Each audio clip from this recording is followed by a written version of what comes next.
je vous montre, ça va être comme je vous l'ai dit, une vision d'ensemble. Donc, peut-être parmi nombre d'entre vous, ce ne sera pas quelque chose de vraiment bien nouveau. Mais ce que je vous propose, c'est une fresque un petit peu pour quand même cerner la chose, cette fantastique aventure, mais aussi une aventure très compliquée qu'était le Concorde. Ce que je vous montre là, c'est une photo d'un Concorde prise en avril 89. Il venait à Washington, en fait, c'était une cérémonie symbolique. Air France annonçait déjà en 1989 qu'elle allait donner un Concorde au musée du Smithsonian à partir du moment de sa retraite. Et donc, en fait, il s'est trouvé que c'était 14 ans avant. Et quand on voit la beauté de cet avion, évidemment, on se dit, mais c'est fantastique, ça ne pouvait que marcher. Et ben non, c'était pas si facile que ça. Et c'est ce que je vous propose d'aborder maintenant. Ça, c'est la photo avec date de 89. Partons plutôt avant même 1959.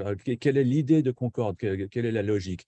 Ça s'inscrit en fait dans un thème général des débuts du transport aérien qui commence enfin à arriver à maturation après la Seconde Guerre mondiale. Et les Américains sont vraiment en tête. Et en fait, j'utilise ces deux images pour symboliser cette avance américaine. D'un côté, vous avez un magnifique Lockheed Constellation qui, en fait, permis de révolutionner le transport aérien intercontinental. Et c'était en fait, à l'origine, c'était en fait un avion de transport militaire, mais ces versions variées permirent aux compagnies aériennes de vraiment doubler en fait leur capacité, transportant au début 40-50 passagers, mais vers la fin, facilement 80, voire coincé un petit peu 90 à 100 passagers. Mais disons en moyenne 70 passagers. Ça a aussi fait les grandes heures d'Air France dans les années 50.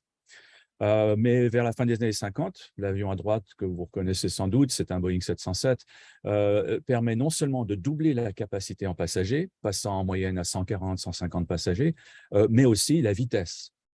Et donc, au début des années 60, il y a un enthousiasme qui se développe en se disant, mais au fond, puisqu'on a déjà doublé la capacité, doublé la vitesse, pourquoi ne pas le faire aussi au stage suivant? Donc, doubler en allant vers 300 passagers et aussi, évidemment, doubler, en fait, passer la vitesse du son, passer le mur du son. Donc, c'est ça, c'est le contexte. Et en fait, évidemment, il y a plein de pays qui ont des idées à l'appel. On va pas faire toute on va pas revoir toutes ces idées, juste on va en parler de quelques-unes en particulier. Il y a évidemment les projets américains qui finissent par se résumer entre un projet de la firme Boeing et un projet de la firme Lockheed. Il y a effectivement un enfant américain qui s'engage avec une variation de ce qui en fait aurait pu être une version civile du XB-70. C'était un bombardier trisonique. Aucun de ces trois projets n'a vu le jour, même si Boeing a eu l'argent pour commencer le développement.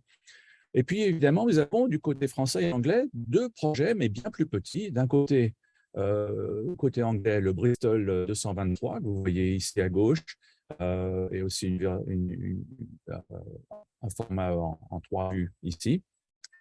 Du côté de Sud Aviation, qui, à l'époque, Futur Aérospatiale et Airbus, avait sorti la Caravelle, qui marchait très bien, vous avez la Super Caravelle. Alors, je ne vais pas rentrer dans le détail. D'ailleurs, vous avez un magnifique article qui est paru dans le Fana de l'aviation il y a quelques années. Je sais que quelqu'un peut me rappeler le numéro, mais je ne sais plus ce que c'est. Mais bon, tout le détail y est. Mais en fait, quand l'idée se germe dans les deux firmes, Bristol, plus tard British Aircraft Corporation et Sud Aviation, plus tard Aérospatiale, eh ben, on s'aperçoit qu'il y a des similarités remarquables. Et, en fait, la taille n'est pas si grande que ça, on s'aperçoit, n'est pas si différente que ça. On s'aperçoit en fait que des ingénieurs travaillant séparément sont arrivés à des idées similaires. Maintenant, il est vrai qu'il y a des gens qui affirment que non, en fait, un côté aurait copié l'autre, etc. C'est pas confirmé, il y a pas de preuve d'un côté ou de l'autre. Mais ce qui est confirmé, en revanche, c'est le coût astronomique d'un tel développement. Et dans le contexte de la fin des années 50, début des années 60, où il faut aussi construire l'Europe, il semble logique qu'il y ait un rapprochement donc entre les deux compagnies, la BAC et Sud Aviation. C'est d'autant plus important qu'en même temps, vous avez le Boeing 2707 qui commence à être mis en place. Côté Boeing 2707, je ne vais pas vous en dire trop, sauf qu'il y a notamment le président Kennedy qui, plus tard, en voyant que le Concorde va être développé, se dit mais ce n'est pas possible, on va laisser les Européens construire des avions supersoniques pendant que nous, on ne construit rien du tout. Et c'est sous l'égide du président Kennedy qu'il va y avoir effectivement des études menant au Boeing 2707 qui sera en fait annulées vers 1970 parce que, pour raison de coût, tout simplement. Donc, qu'est-ce qu'on fait avec, quand on a deux idées similaires remarquables? On essaie de se parler, évidemment. Mais il faut bien voir la chose, même si un accord est signé en 1962, donc je saute depuis 1959 à 1962, il faut bien se dire que derrière la scène de collaboration entre l'ambassadeur de France et le ministère de l'Aviation, Julien Emery, anglais, eh bien, il y a en fait beaucoup de difficultés à résoudre. Ce sont des difficultés d'abord d'ordre culturel et de langue, par exemple. La façon de concevoir un avion, de le construire côté français, n'est pas du tout la même que celle du côté anglais. Et donc, même s'il y a une anglophilie certaine, par exemple, il y a certains grands pilotes d'essai français ou grands ingénieurs français qui ne parlent pas un mot d'anglais à l'époque. Donc, il faut résoudre tout ça. Il y a aussi des idées très précises, très arrêtées sur certaines façons de faire, à tel point que derrière cette signature et ce côté bon enfant de la photographie, en fait, sur quoi est-on d'accord? Eh ben, on va faire deux choses, deux usines, on va faire deux systèmes, tout va être similaire, mais ça ne va pas être une collaboration complète. Qui va faire quoi? Eh ben, on peut se dire, ah, tiens, quand même, il y a une collaboration, évidemment. Certaines compagnies vont construire plutôt certaines choses que d'autres, notamment BAC va faire cette partie du fuselage, Snecma va faire, par exemple, les entrées d'air pour les moteurs. Les moteurs eux-mêmes resteront les moteurs Rolls-Royce, je vais en parler tout à l'heure. Donc, tout ça, ça semble logique. En fait, ça semble présager un petit peu ce qu'on appellera plus tard le programme Airbus. À une petite différence près, ou plutôt une grosse différence, c'est que vous avez évidemment deux chaînes d'assemblage, une à BSC Filton, Bristol en fait, et puis évidemment une à Toulouse. Voilà. Et juste pour compliquer les choses un peu plus, il faut bien se dire que les sous-contrats en plus vont compliquer les choses considérablement. Ce n'est pas seulement les sous-contrats, malheureusement, c'est aussi la politique. Concorde est une réussite technique sans conteste. C'est un désastre économique, on en parlera la semaine prochaine, mais c'est surtout un avion politique. Et dès que vous avez un avion politique, vous avez évidemment la politique du compromis. Premier compromis qui existe, avant même les sous-contrats. En France, le projet était d'imaginer un avion qui soit à la fois moyen courrier et un avion long courrier. Les Anglais étaient d'accord sur ce point, mais pour finir, ça ne deviendra qu'un avion long courrier. Et pour des raisons notamment de bruit, mais aussi de consommation de carburant et de coût, tout simplement. Il n'y a pas non plus les compagnies aériennes qui sont très intéressées. Donc, c'est déjà un compromis qui existe. Ensuite, il y a la façon de décider qui va faire les sous-contrats. Par exemple, il y avait pour certaines commandes supersoniques, alors il y avait une compagnie anglaise qui s'appelait Boulton Paul, qui s'était distingué pendant la Seconde Guerre mondiale. Ils avaient fait quelques avions hélices, pas de très haute qualité, mais ils étaient des très bons sous-contrats, une très bonne compagnie pour les sous-contrats. Et ils avaient soumis un projet qui, en fait, était relativement bon marché comparé à ce qui était proposé côté français. Côté français, c'était Dassault.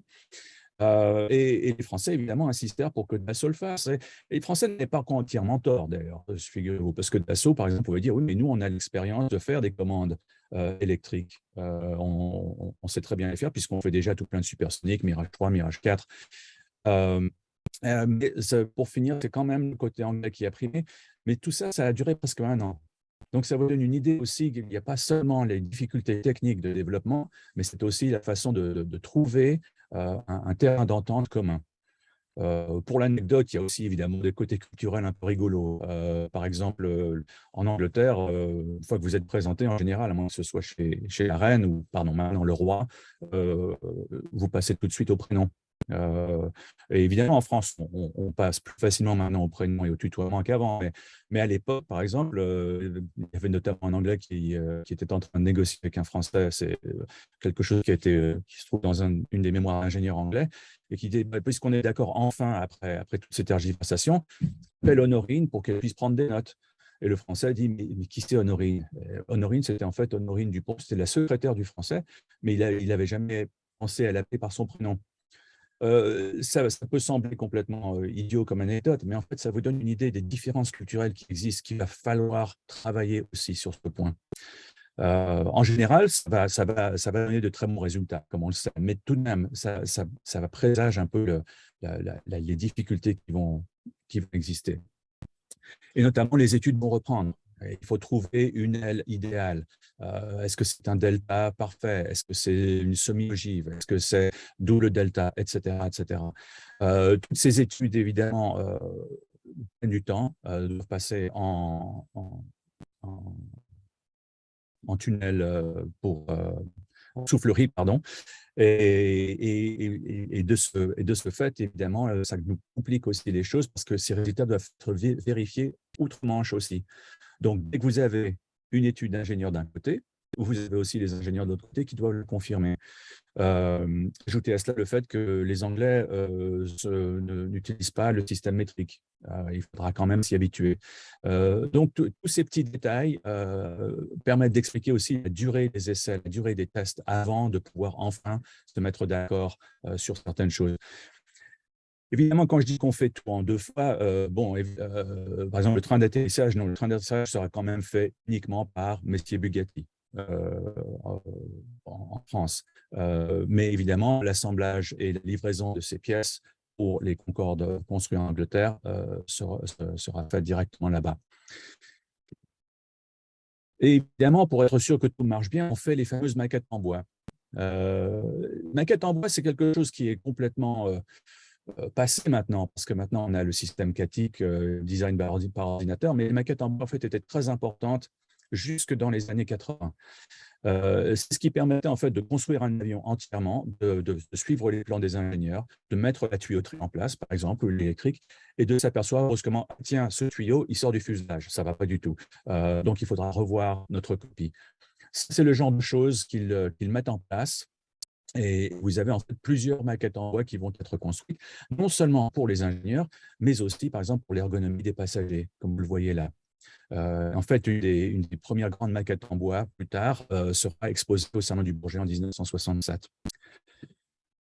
Quant au moteur, comment se sont-ils mis d'accord? Là, c'est un moteur anglais. Bon, il est certes assemblé aussi avec la collaboration de la Snecma, qui notamment s'occupera de l'assemblage des entrées d'air, qui sont très compliquées. Mais les Anglais avaient déjà ce moteur Olympus 593 qui était utilisé sur leur bombardier nucléaire Vulcan.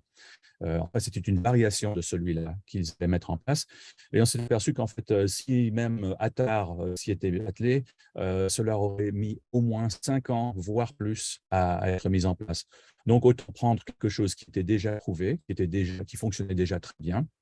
Et c'est ainsi que l'on s'est d'accord que même si c'était une collaboration officielle Snecma Olympus, le design était celui de Rolls-Royce. Quant à l'assemblage lui-même, c'est de nouveau un mélange, si vous voulez, de grande industrie, évidemment. La taille de l'avion est absolument remarquable. Il est presque aussi long qu'un Boeing 747, d'ailleurs, à 62 mètres environ. Mais aussi, c'est en même temps un peu le côté, ce qu'on appelle cottage industry. On fait beaucoup de choses à la main, on vérifie beaucoup de choses au fur et à mesure. On s'aperçoit parfois que la maquette en bois n'a pas donné toutes les réponses qu'il fallait. Donc, il faut revenir et évidemment, il faut faire des conférences. Ces conférences, d'ailleurs, ont lieu régulièrement. Si vous étiez adulte dans les années 60 et que vous vous intéressiez à l'aviation, il est probable que vous ayez remarqué de temps en temps sur certains aérodromes, à Toulouse, mais aussi à Orly ou au Bourget, de temps en temps, un petit Jetstream à hélice anglais qui arrivait normalement en fin d'après-midi, parfois en début de soirée, avec 2-3 personnes qui en descendent, qui remontent le matin suivant, etc. etc. C'était la navette entre Bristol et la France notamment, où les ingénieurs revenaient tout le temps. Donc, il y avait des conférences officielles, évidemment, entre les politiciens, mais il y avait aussi toutes les conférences d'ingénieurs pour essayer de résoudre tous ces petits problèmes et être sûr que les deux Concorde fabriqués, qu'ils soient en Angleterre ou en France, allaient effectivement être les mêmes. Et juste pour être sûr que ça marche, évidemment, il fallait toujours nettoyer le fameux appareil. Et c'est ainsi que, notamment, vous aviez pas mal de femmes qui ont été employées à la chaîne d'assemblage de Concorde, notamment pour enlever tous les copeaux d'aluminium qui tombaient par terre, évidemment, au fur et à mesure de l'assemblage. Mais chemin faisant, petit à petit, il y a enfin, disons, une forme de l'avion qui commence à sortir, non seulement sur le plan de l'avion, la maquette en bois, mais effectivement les tests de vibration, les fameux tests où en fait on construit un avion entier, mais on va le tester jusqu'à sa destruction. Il y a notamment des tests de vibration qui se font à Toulouse en 1967. Tous les tests ne sont pas faits là, certains autres sont faits à Bristol. Mais ils permettent en fait d'authentifier, disons, les projections des ingénieurs concernant notamment l'idée du bruit à l'intérieur de l'avion. C'est quelque chose de très important à comprendre. Un des grands ingénieurs anglais qui avait aidé à concevoir l'avion, qui en fait a un peu été la deuxième moitié de Lucien Servanti, l'un des grands ingénieurs français. Cet ingénieur anglais, dans ses mémoires, dit une fois, on avait emmené quelqu'un faire un vol dans un des avions d'essai, les prototypes de pré-série. Et la personne, en fait, était toute déçue. Elle disait, c'est bête, c'est littéralement comme un avion normal. Et ma réponse a été, cet ingénieur anglais, c'était ça qui était difficile. Monter dans un avion qui soit en fait un Concorde, qui vous emmène à un Mach 2, mais que vous ayez l'impression que vous êtes dans un avion normal et pas dans un avion de combat. Enfin, donc, on commence à voir ce prototype qui sort petit à petit des chaînes d'assemblage. Il y a encore beaucoup de pièces manquantes et c'est un peu ce qui induit la presse à se dire « Ah, bah maintenant, en 67, on sort déjà, on voit déjà la forme, donc incessamment sous peu, on va voler ». Vous avez cet optimisme que les médias rajoutent à la construction du Concorde. Et en fait, il y a beaucoup de pression pour le finir bientôt, mais ce n'est pas possible. Il y a en fait trop de problèmes à résoudre.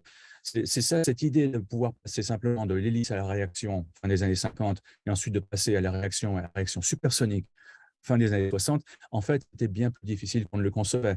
Parce que tout passager ne peut pas mettre masque à oxygène et ensuite une combinaison de vol et se retrouver comme un pilote de combat. Mais tout de même, une raison pour laquelle l'optimisme prime, c'est que notamment au Salon du Bourget en 1967, vous avez la maquette entière à l'échelle 1:1 qui est exposée et qui en fait ne finit pas de désemplir. Tout le monde veut voir l'intérieur d'un Concorde. Les gens sont un peu déçus d'ailleurs, ils disent « Qu'est-ce que c'est petit ?» Et en fait, ce n'est pas si petit que ça, notamment comparé aux avions de l'époque. Bon, c'est vrai que le plafond est un peu bas, mais la maquette ne le fait pas remarquer trop.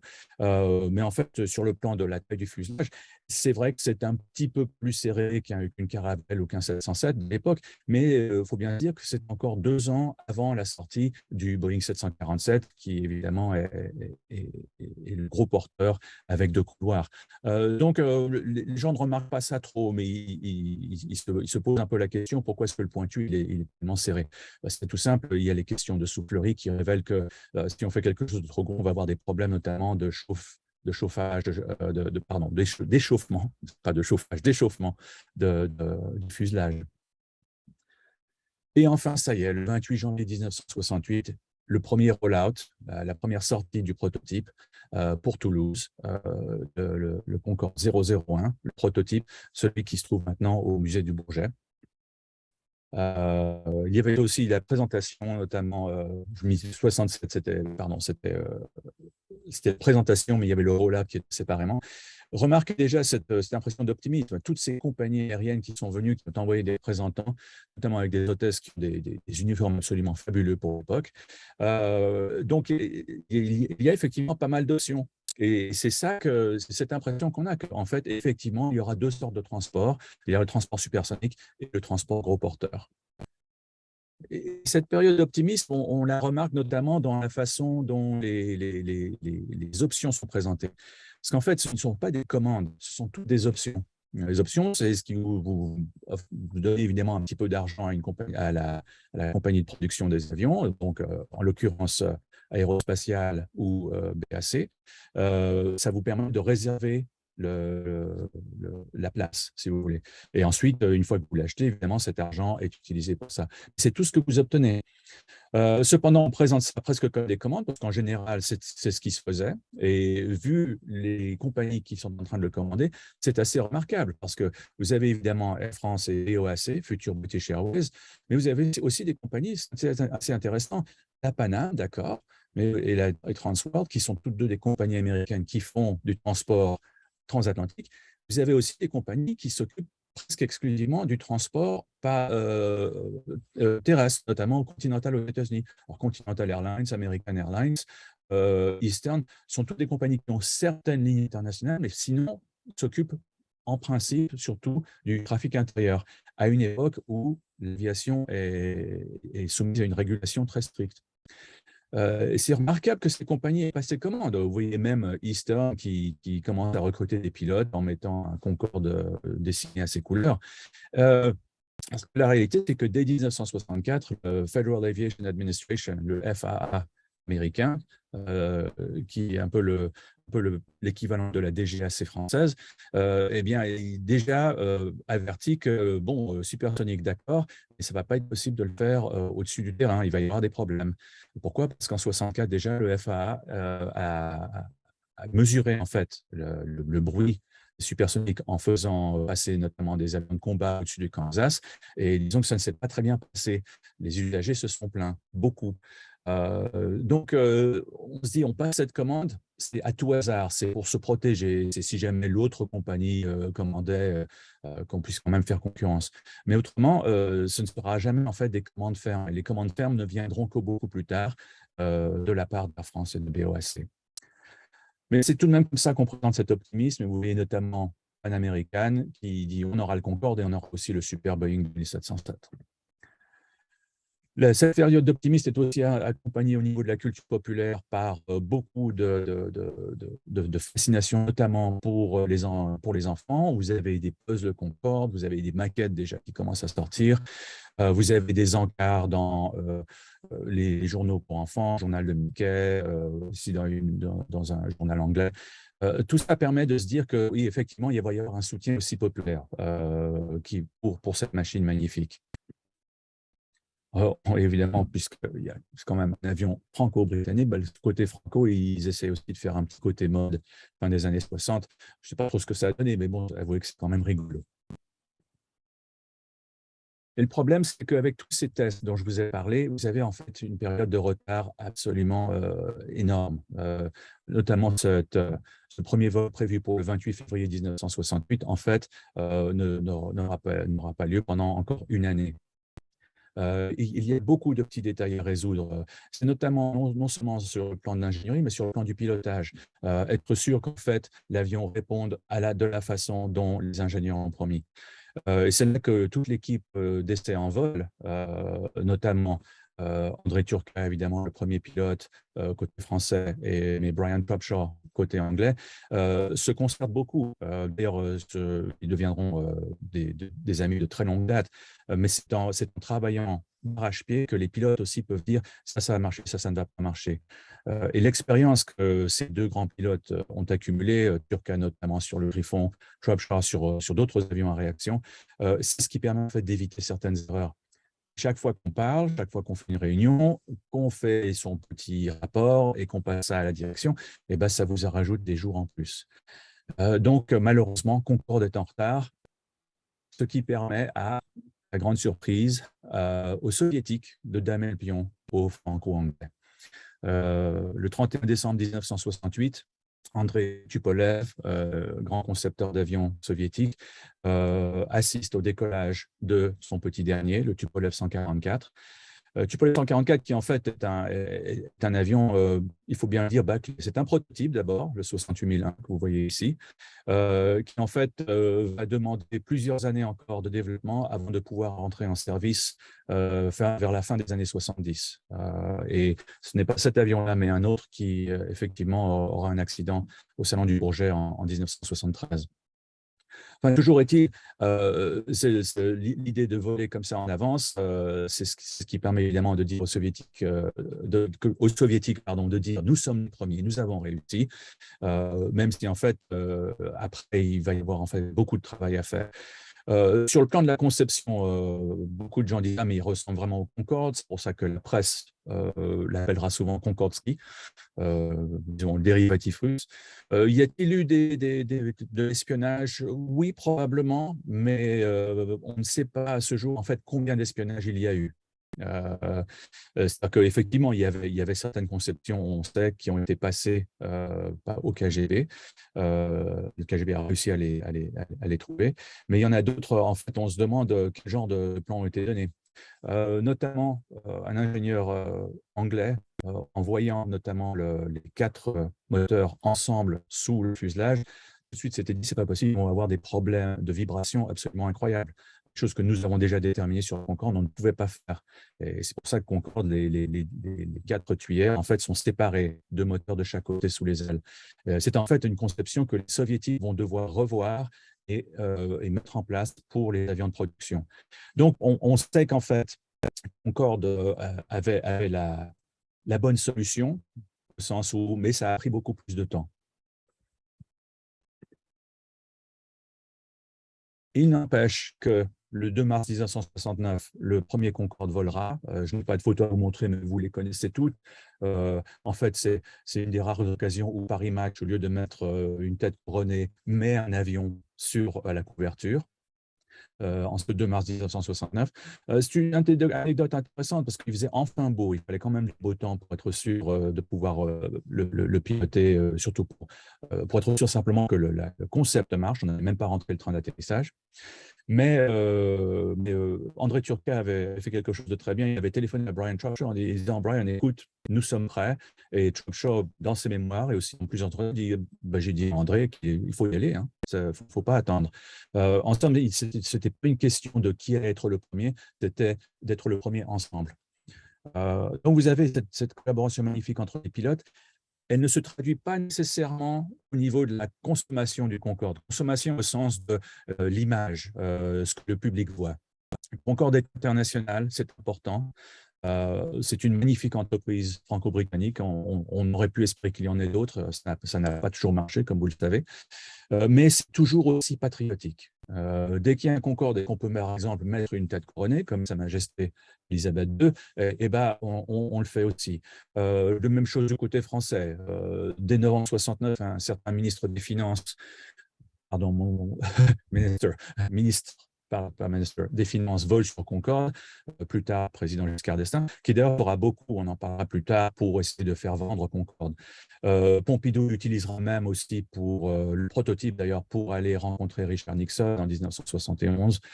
Donc cette notion d'utiliser cet avion aussi à des fins politiques et donc patriotiques est très courant. Donc, les 2 prototypes volent en 1969 et en fait, après ces 2 premiers vols, vous avez évidemment des avions de pré-production qui doivent sortir. Les prototypes peuvent nous donner beaucoup d'informations et ils le font, mais c'est insuffisant, c'est incomplet. Il faut ensuite avoir une idée plus précise de ce qui marchera pour ce qui est des installations, des équipements divers que l'on met en place. Donc, 2 avions de pré-production seront construits. Le FWTSA, que vous connaissez sans doute, si vous êtes à Orly, et pas très loin, vous avez au musée Delta. C'est là qu'il est entreposé. Il a eu quelques années difficiles, mais en ce moment, il va bien. Il est en train d'être repeint. Et c'est une magnifique bête. Le TSA, d'ailleurs, c'est en fait l'avion de pré-production qui est le plus proche des avions de production que Air France et British Airways mettront en service, y compris une queue qui est similaire à celle des avions qui ont été en service pour transporter des passagers. En revanche, quand vous regardez à droite, l'avion de pré-production anglais, le GAXDN, qui est aussi dans un musée en Angleterre. Vous voyez que la queue ressemble plus à celle des prototypes. C'est exact, il s'agissait en fait de vérifier d'autres choses. Les 2, en revanche, ont la nouvelle visière que vous voyez un petit peu sur l'avion de droite, celle qui pouvait se rabaisser et qui en fait sera adoptée sur les avions de production. Donc, tout ça permet aussi d'utiliser ces deux avions aussi pour des tournées de présentation un petit peu partout, que ce soit aux Amériques, que ce soit en Asie, aussi de faire certains tests. Vers 1972-73, en fait, le FWTSA est peint de deux couleurs. D'un côté, la livrée Air France, mais la livrée Air France ancienne, avant l'adoption de cette nouvelle livrée dont on parlera la semaine prochaine.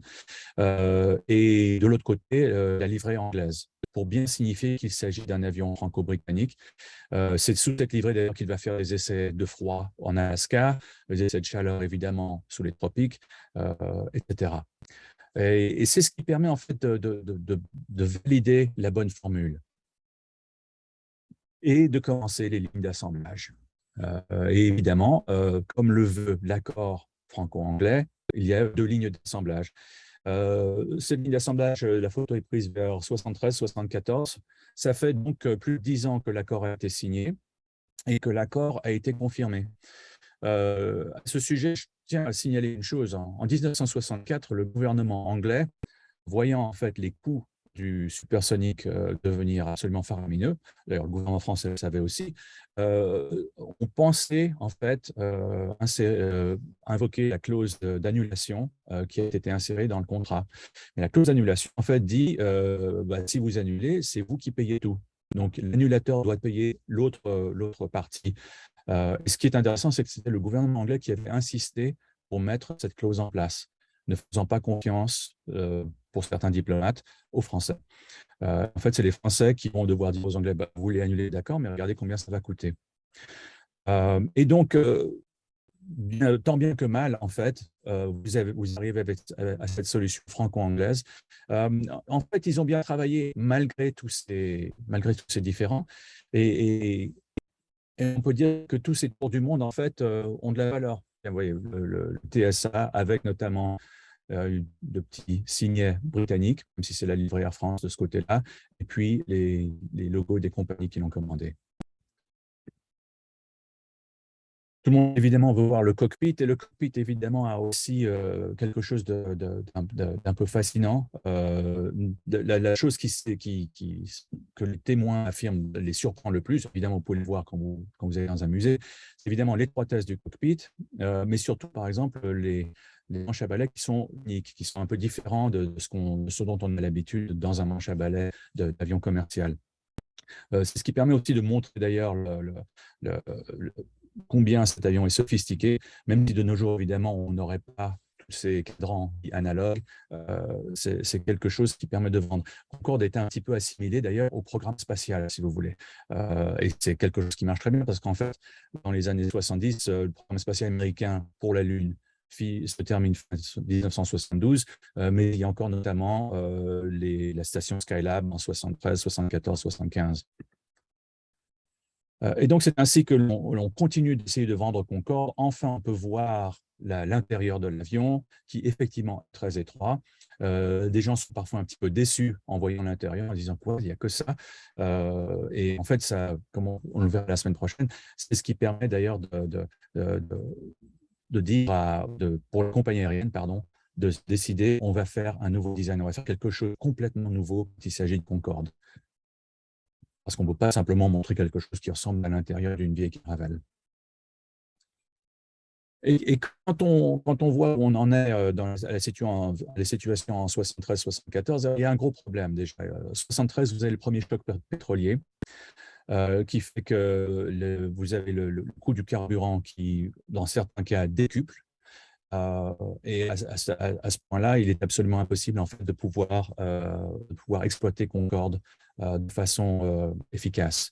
Quand vous utilisez 4 fois plus de carburant qu'un 747, mais que vous en transportez 4 fois moins de passagers, donc disons 100 passagers par rapport à 400, effectivement, c'est quelque chose qui fait réfléchir. Mais c'est assez souvent l'explication simple. En fait, il faut bien se dire que dès 1972, déjà, les compagnies aériennes qui avaient pris des options, à part Air France et British Airways, se disaient déjà, nous ne sommes pas sûrs que nous voulons l'acheter. Il y avait déjà un problème de capacité avec le Boeing 747.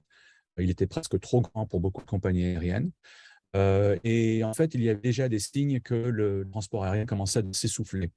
C'est de nouveau à une époque où nous n'avons pas encore des régulations, donc les billets d'avion coûtent encore très cher. Et c'est par ce biais que déjà dès 72-73, vous avez plusieurs compagnies qui sont sur le point d'annuler leurs options. Le choc pétrolier leur permet en fait de sortir. Et surtout à partir du moment où une ou deux compagnies américaines, notamment TWA, annulent, beaucoup de gens prennent cela en compte et décident aussi d'annuler les leurs. Ça ne veut pas dire que tout le monde dans les compagnies aériennes n'était pas d'accord. Il y a notamment le patron de la Lufthansa à l'époque, M. Kuhlmann, qui, dans une assemblée d'actionnaires, et c'est transcrit dans le rapport de l'assemblée d'actionnaires, les actionnaires lui disent mais enfin, pourquoi vous n'achetez pas Concorde, ça serait bien, etc. Et Kuhlmann a essayé d'expliquer faire Francfort-New York, il faudrait d'abord faire presque 1 heure en subsonique, donc on n'y arriverait pas très bien. Peut-être qu'on arrivera avec une version plus tard. Et l'actionnaire disait, mais continuez de l'acheter, achetez-le quand même. Et Kuhlmann a dit, écoutez, vous me dites combien en acheter et je vous dirai exactement quand est-ce que la Lufthansa fera faillite. Fin de discussion. Donc, c'est quelque chose qui chauffe les esprits, même si, quand on remarque la sécurité de Concorde, l'insertion dans les réseaux de trafic subsonique, les installations existantes des compagnies, comme le veut cette brochure, publiée d'ailleurs par un syndicat communiste, ce qui est intéressant, pour évidemment sauver les emplois, Concorde remplit la donne technique. Difficulté, c'est évidemment qu'il ne peut être supersonique que sur les océans. Donc, cette promesse de vitesse, qui était symbolisée notamment par ces continents qui sont rétrécis, si vous voulez. Parce qu'effectivement, faire Paris-New York en 3h30 ou Londres-New York en 3h15, ce n'est pas rien. Donc, c'est quelque chose qui permettait de vendre l'avion très bien pour certaines liaisons, mais pas pour d'autres. Et c'est la seule chose sur laquelle on peut miser avec l'avion, c'est cette promesse de vitesse. C'est rien d'autre, malheureusement. Et c'est ce qui fait que vous avez en fait un drame, une espèce de réalité difficile. À partir de 1975, le Concorde est prêt à entrer en service, enfin. D'ailleurs, le président Giscard d'Estaing l'utilise même pour une visite aux États-Unis. Simplement pour éviter tout problème, les États-Unis autorisent évidemment la visite du Concorde. Après tout, c'est un concours présidentiel. Mais ils le font se poser à Edwards Air Force Base, qui est la base militaire qui dessert la capitale, Washington. Donc, à partir du moment où il se pose sur un aérodrome militaire, il n'y a pas les mêmes règles en place, notamment concernant le bruit. Et c'est cette question du bruit qui va en fait retarder l'entrée en service de Concorde. En 75-76, il reste encore quelques compagnies qui seraient peut-être d'accord d'acheter Concorde, mais l'idée, c'est de voir comment est-ce que ça marche ailleurs. Donc, voyons voir ce que font les Anglais et les Français. Les Anglais et les Français sont d'accord de l'acheter, mais évidemment, ils sont en train de perdre de l'argent, et surtout de par le fait qu'ils peuvent en fait voler sur la destination principale, New York. J'en ai parlé dans un autre aéro masterclass, donc je ne vais pas rentrer dans le détail, mais plutôt pour conclure que ça va prendre en fait jusqu'à 1977 pour que enfin Concorde se pose à New York. Entre-temps, il aura visité certaines villes aux États-Unis. Il y aura une liaison avec Houston, il y aura une liaison régulière à partir de 1976 avec Washington. Mais avec New York, elle ne se fait pas. Et en fait, dans un sens, ça n'avait malheureusement rien à voir avec le Concorde. C'était en fait une opposition qui existait entre l'État de New York et le gouvernement fédéral. Donc, il s'agissait presque autant de politique américaine intérieure qu'en fait de questions d'environnement. Notamment sur le plan de l'environnement, le mouvement environnemental est fort, mais il n'est pas si fort que ça, en tout cas pas dans les années 70. Mais l'idée que ça va faire trop de bruit, c'est ce qui permet en fait damer le pion au gouvernement fédéral américain, qui était tout à fait d'accord, tant les républicains que les démocrates, d'autoriser l'avion à se poser. Donc, il faut aussi être très clair que même si les Américains s'étaient opposés à Concorde un temps, ce n'était plus le cas à partir de 75-76, mais c'était le cas de l'État de New York. Enfin, à partir de 1977, le Concorde peut se poser à New York pour une période qui durera presque 25 ans. Et c'est cette période d'exploitation dont on va parler la semaine prochaine, notamment comment vendre Concorde, comment vendre ce concept de vitesse, comment transformer quelque chose qui est en fait un avion très cher et qui devrait être à la retraite en quelque chose, en un symbole sur lequel tout le monde voudrait voler.